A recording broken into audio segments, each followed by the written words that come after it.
The foot bone's connected to the leg bone's connected to the thigh bone. Alright, as a quick recap, just kidding. The lower limbs actually have an incredibly detail-rich skeleton that can be divided into two functional components: the pelvic girdle, which connects the lower limb to the axial skeleton, and the bones of the free lower limb. The pelvic girdle is a bony ring known as the pelvic ring, consisting of the right and left hip bones, and the sacrum, which is common to both the pelvic girdle and the axial skeleton. Each hip bone consists of the ilium, ischium, and pubic bone, and has three articulations. Posteromedially, it articulates with the sacrum at the sacroiliac joint. Anteromedially, it articulates with the other hip bone at the pubic symphysis. And finally, it articulates with the head of the femur to form the hip joint. Enjoying our Osmosis videos? Unlock your full potential with an Osmosis subscription. Get unlimited access to every Osmosis feature and resource with a free 7-day trial. Okay, so the ilium is the largest and most superior part of the hip bone, and it can be divided into a body and a wing. The wing, or ala, of the ilium has a lateral and a medial surface, a crest, and two borders, anterior and posterior. Superiorly, there's the iliac crest, which begins at the anterior superior iliac spine, and it extends posteriorly to the posterior superior iliac spine. The crest has an internal and external lip, and serves as an important attachment site for muscles and deep fascia. Next, the lateral surface of the ala has three rough arched lines, called the posterior, anterior, and inferior gluteal lines, where the gluteal muscles attach. These are the muscles of your bottom. Next, the medial surface can be divided into two by the internal lip of the iliac crest. The anterior portion is concave, and it forms the iliac fossa, which is where the iliacus muscle attaches. The posteromedial portion is rough, and it presents the auricular surface, which is shaped like an ear, and articulates with an identical surface on the sacrum to form the sacroiliac joint. Next, the anterior border presents the anterior superior iliac spine superiorly, where the inguinal ligament and the sartorius muscle attach. And underneath it, there's the anterior inferior iliac spine, where the straight head of the rectus femoris muscle and the iliofemoral ligament of the hip joint attach. Finally, the posterior border has a posterior superior iliac spine, which is where the oblique portion of the posterior sacroiliac ligaments and the multifidus muscle attach.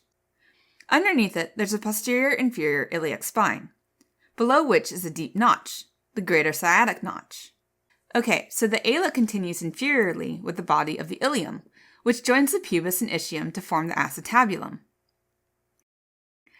Next, let's look at the ischium, which forms the posterior-inferior part of the hip bone. The posterior border of the ischium forms the inferior margin of the greater sciatic notch. At the end of the notch, there's a triangular surface called the ischial spine, where the sacrospinous ligament and the superior gemellus muscle originates. Below the spine, there's the lesser sciatic notch, which is separated from the greater sciatic notch by the sharp demarcation of the sacrospinous ligament. Going even further down, the body of the ischium has an ischial tuberosity, which is a thick, rough prominence that supports our weight while sitting, and where the inferior gemellus muscle and the hamstrings attach. Unfortunately, these aren't actual hamstrings, but rather a pair of three posterior thigh muscles. Anteriorly, the ramus of the ischium joins the inferior ramus of the pubis to form a bar of bone called the ischiopubic ramus that represents the inferior border of the obturator foramen. Okay, now finally there's the pubis, which forms the anterior-medial part of the hip bone. The body of the pubis has a symphyseal surface on its medial surface, which articulates with an identical surface on the body of the contralateral pubis via the pubic symphysis.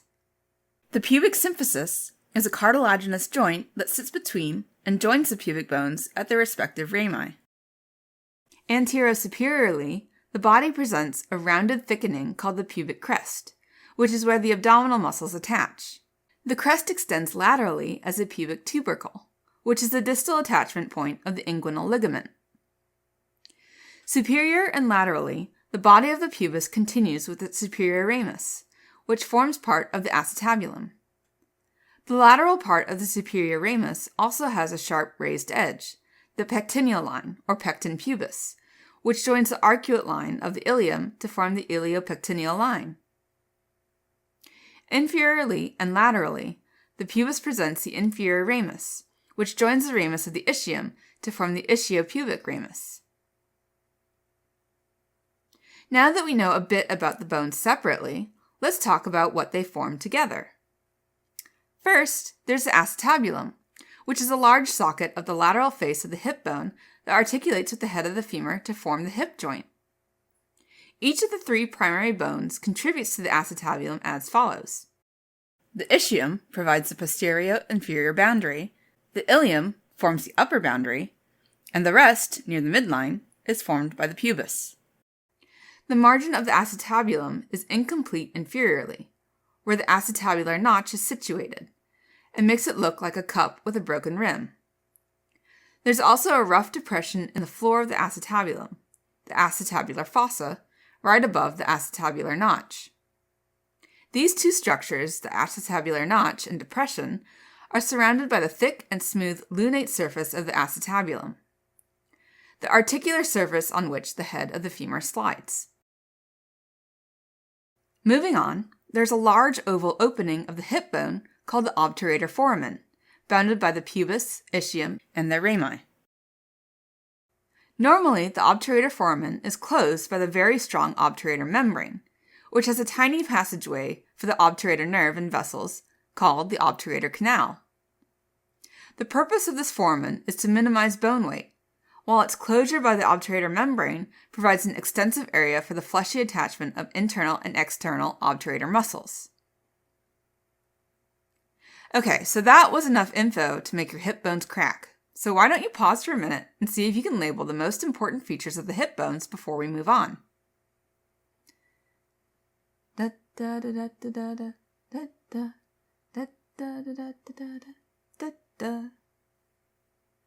Okay, great. Let's now move on to the bones of the free lower limb, which includes the femur, tibia, fibula, patella, and the bones of the feet. Now, the femur is the longest bone in the body and looks like the letter L turned upside down, making them oblique and directed inferior-medially as the femur progresses distally. To place it in its anatomical position, the head of the femur, which is the part with a round prominence proximally, should be situated superiorly and medially. Its distal part, the bit with the two round prominences, is situated inferiorly and a bit more medial than the superior part, because the femur has an oblique position in the body. And finally, on the posterior part of the bone, there's a sharp longitudinal line, the linea aspera.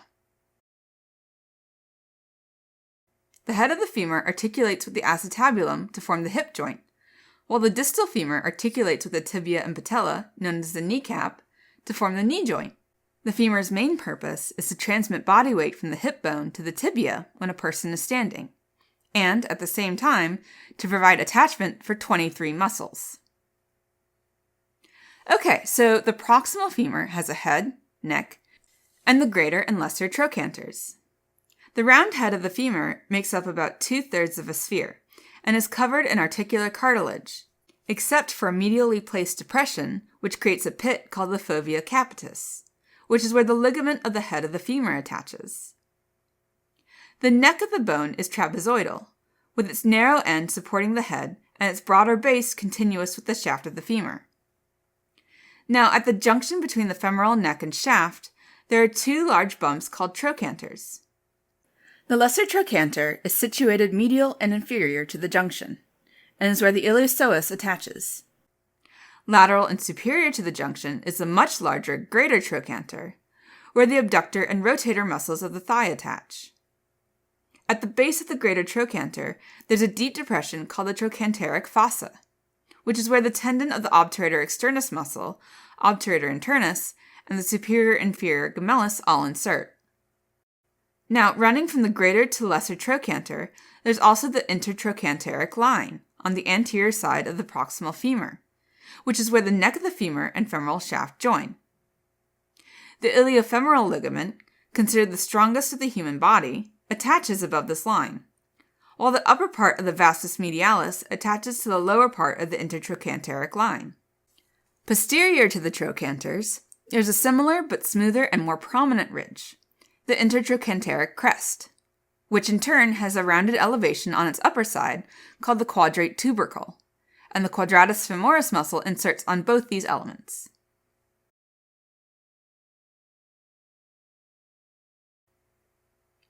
Most of the femoral shaft is smoothly rounded, and it provides fleshy origin to extensors of the knee. The exception is a posterior, longitudinal, rough line called the linea aspera, which is where the aponeuroses of the thigh adductor muscles attach. The linea aspera is situated around the middle third of the femoral shaft, and it presents a medial and lateral lip and an intermediate ridge. Superiorly, the lateral lip blends with a broad, rough patch of bone called the gluteal tuberosity, which is where part of the gluteus maximus attaches. The medial lip, on the other hand, continues superiorly as a spiral line, which extends towards the lesser trochanter and then passes to the anterior surface of the femur, where it continues with the intertrochanteric line. The intermediate ridge is called the pectineal line, and it extends from the central part of the linea aspera to the base of the lesser trochanter. Switching to its inferior part, here, the linea aspera divides into a medial and lateral supracondylar lines, which lead you to, you've guessed it, the medial and lateral femoral condyles. Speaking of which, let's look at the distal femur, which consists almost entirely of two round prominences called the medial and lateral femoral condyles. The femoral condyles articulate with the menisci, which are two plates of cartilage on top of the tibia, and with the tibial condyles to form the knee joint. The femoral shaft sits in about 9 degrees of valgus positioning from the vertical plane, which compensates for the oblique nature of the femur and allows the femoral condyles to be on the same horizontal level when articulating with the tibia. The lateral surface of the lateral condyle has a central projection called the lateral epicondyle, whereas the medial surface of the medial condyle has a medial epicondyle. The condyles are separated posteriorly and inferiorly by the intercondylar fossa, but they merge anteriorly, forming a shallow longitudinal depression called the patellar surface, which articulates with the patella. The epicondyles are where the medial and lateral collateral ligaments of the knee joint attach proximally. Superior to the medial epicondyle, there's another elevation, unsurprisingly called the adductor tubercle, where part of the adductor magnus muscle inserts. Okay, so that was enough info to make you fall on your knees. Why don't you pause for a minute and see if you can label the most important features of the femur before we move on.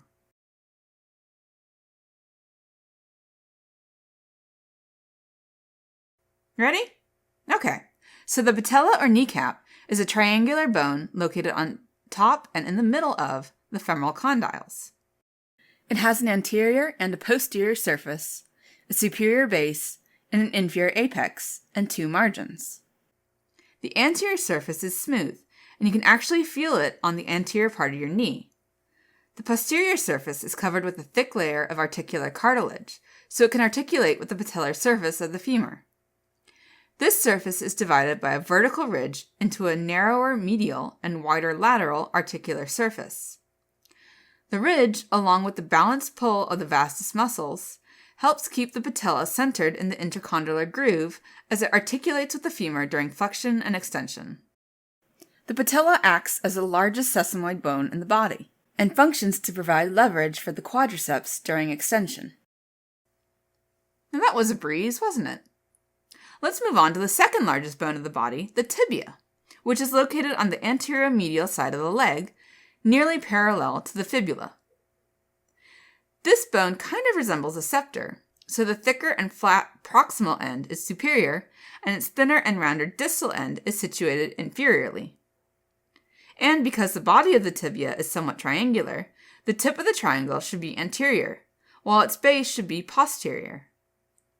The tibia articulates with the condyles of the femur proximally and the talus distally, so it transmits the body's weight to the foot, and it provides stability to the ankle joint. The tibia can be divided into a proximal and distal end and a shaft. Okay, so the proximal tibia resembles half a pyramid turned upside down. Superiorly, the base of the pyramid is rather flat, so it's called the tibial plateau. This plateau has medial and lateral articular surfaces that articulate with the condyles of the femur. The articular surfaces are separated by an intercondylar eminence, formed by two raised ridges of bone, the medial and lateral intercondylar tubercles, which are flanked by the anterior intercondylar area to the front and posterior intercondylar area to the back. The intercondylar eminence fits into the intercondylar fossa between the femoral condyles, and it's where the menisci and principal ligaments of the knee attach. Moving on, underneath the base of the tibia, there are two prominences called the tibial condyles. The lateral tibial condyle is situated on the anterior, lateral, and posterior side of the proximal tibia. On the anterior surface of the lateral tibial condyle, there's Gerdy's tubercle, which is where the iliotibial tract attaches distally. The lateral condyle also presents a fibular articular facet for the head of the fibula on its posterior lateral surface. The medial condyle, situated on the anterior, medial, and posterior side of the proximal tibia, is where the semimembranous muscle inserts. Moving on, the shaft of the tibia has three borders: anterior, medial, and lateral, or interosseous, and three surfaces: medial, lateral, and posterior. The anterior border of the tibia is the biggest, and you can feel it under your skin throughout its length. At the superior end of the anterior border, there's a tibial tuberosity, which is where the patellar ligament attaches distally. Next, the lateral border is also known as the interosseous border, and it's where the interosseous membrane attaches to connect the tibia and fibula.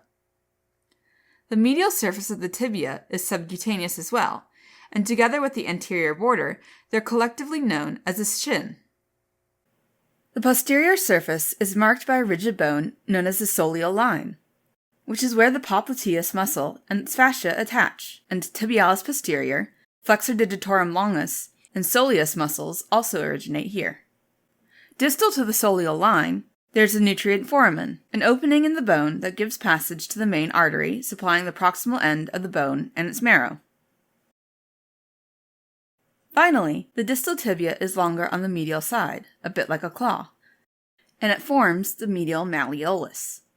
The inferior surface of the shaft and the lateral surface of the medial malleolus articulate with the talus, a bone of the foot. On the lateral side of the distal tibia, the sharp border of the interosseous border is replaced by the fibular notch, where the fibula attaches to form the tibiofibular joint. Alright, now the slender fibula lies posterior lateral to the tibia. The fibula articulates superiorly with the fibular facet on the lateral tibial condyle, and together they form the proximal tibiofibular joint.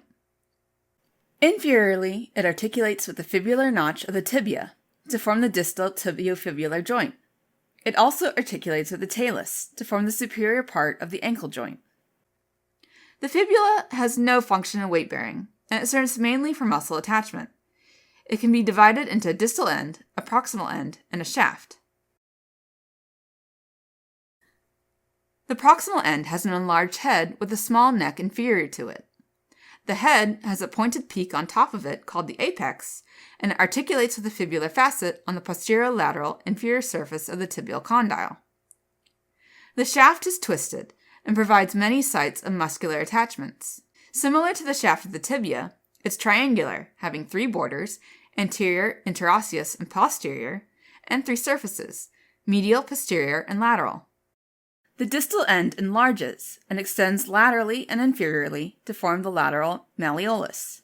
The lateral malleolus is more prominent and posterior than the medial malleolus on the tibia, and it extends approximately 1 centimeter more distally to form part of the ankle joint and help you locate furniture in the dark. Ow! Absolutely fabulous! We're done with 2 more bones. Before we move on to the bones of the foot, take a rest and try and recognize the main parts of the tibia and fibula. Whew, we've reached the foot. The foot can be divided into 3 parts: the tarsus, metatarsus, and phalanges. First up, the tarsus makes up the posterior part of the foot, and it consists of 7 bones. The talus is the most superior bone of the foot, and the only one that articulates with the leg bone superiorly at the ankle joint. Inferiorly, it articulates with the calcaneus to form the subtalar joint, and anteriorly, it articulates with the navicular at the talonavicular joint. Overall, it has a head that faces anteriorly, where it articulates with the navicular bone, and it also has a rough neck and a body, which is placed posteriorly.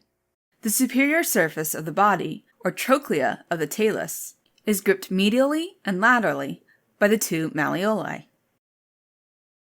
Finally, the body of the talus narrows posteriorly and inferiorly and forms the posterior process of the talus. The process has a groove for the tendon of flexor hallucis longus and is flanked by a prominent lateral tubercle and a less prominent medial tubercle. Second up in the tarsus, the calcaneus, is the bone that makes up your heel, and it sits right underneath the talus. The calcaneus articulates superiorly with the talus at the subtalar joint and anteriorly with the cuboid to form the calcaneo-cuboid joint. Its most important landmark is the fibular trochlea, an oblique ridge on its lateral surface, which anchors a tendon for the everters of the foot, the muscles which move the sole of the foot outward. There's also a weight-bearing landmark on the posterior-inferior part of the calcaneus called the calcaneal tuberosity, casually called the heel, which is the medial, lateral, and anterior tubercles. And finally, projecting from the medial surface of the calcaneus, there's a shelf-like support for the head of the talus called the sustentaculum tali, which provides attachment not for books, but for ligaments and muscles. Third, the navicular is a flattened, boat-shaped bone which articulates interiorly with the 3 cuneiforms, and posteriorly with the head of the talus. Something to know is that its medial surface projects inferiorly to form the navicular tuberosity, which is where most of the tendon of the tibialis posterior muscle attaches. Fourth, the cuboid is a cubical bone, as expected, and it's the most lateral bone in the distal row of the tarsus.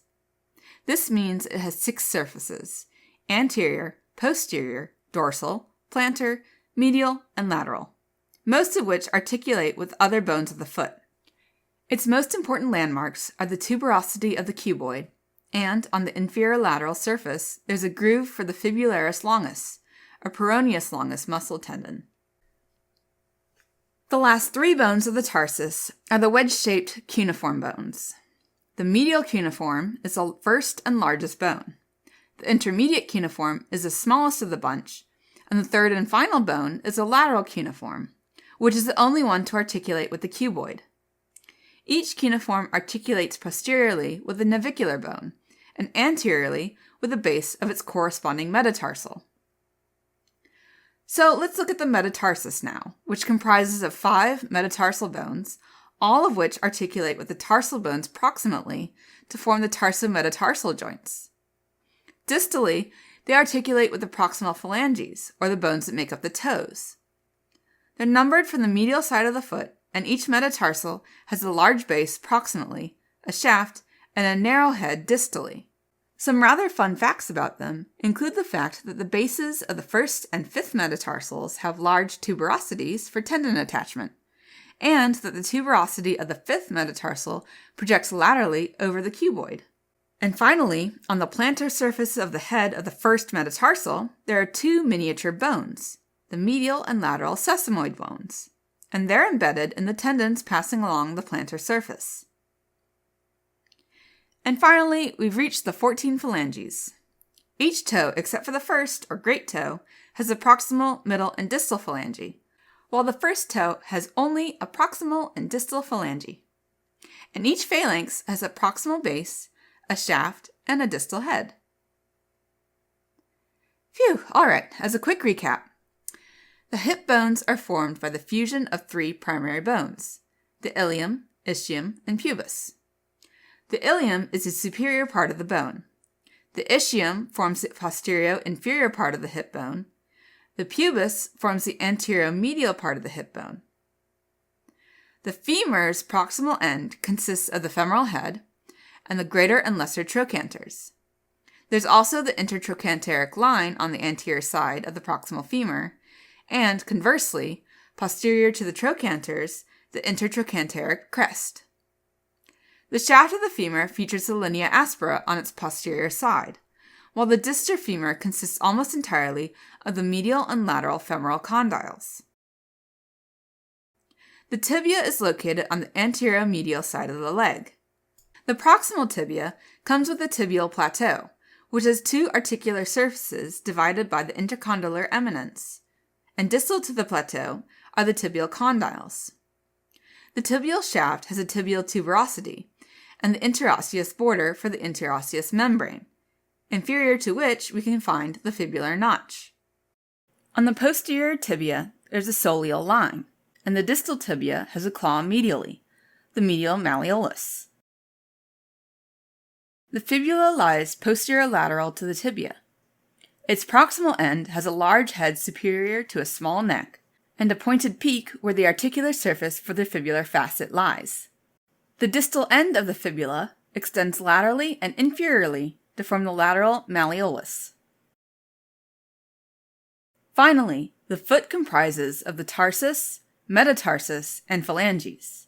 The tarsus is made up of the talus superiorly, the calcaneus, right underneath the talus, and the navicular, which sits directly in front of the calcaneus, the cuboid, which also sits in front of the talus, and the three cuneiform bones. The metatarsus has 5 metatarsal bones, and finally, there are 14 phalanges that make up the bones in the toes. The first digit, or great toe, has 2 phalanges, proximal and distal. The other 4 digits have 3 phalanges each, proximal, middle, and distal, respectively.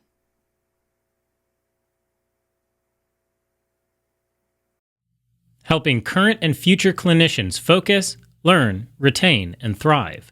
Learn more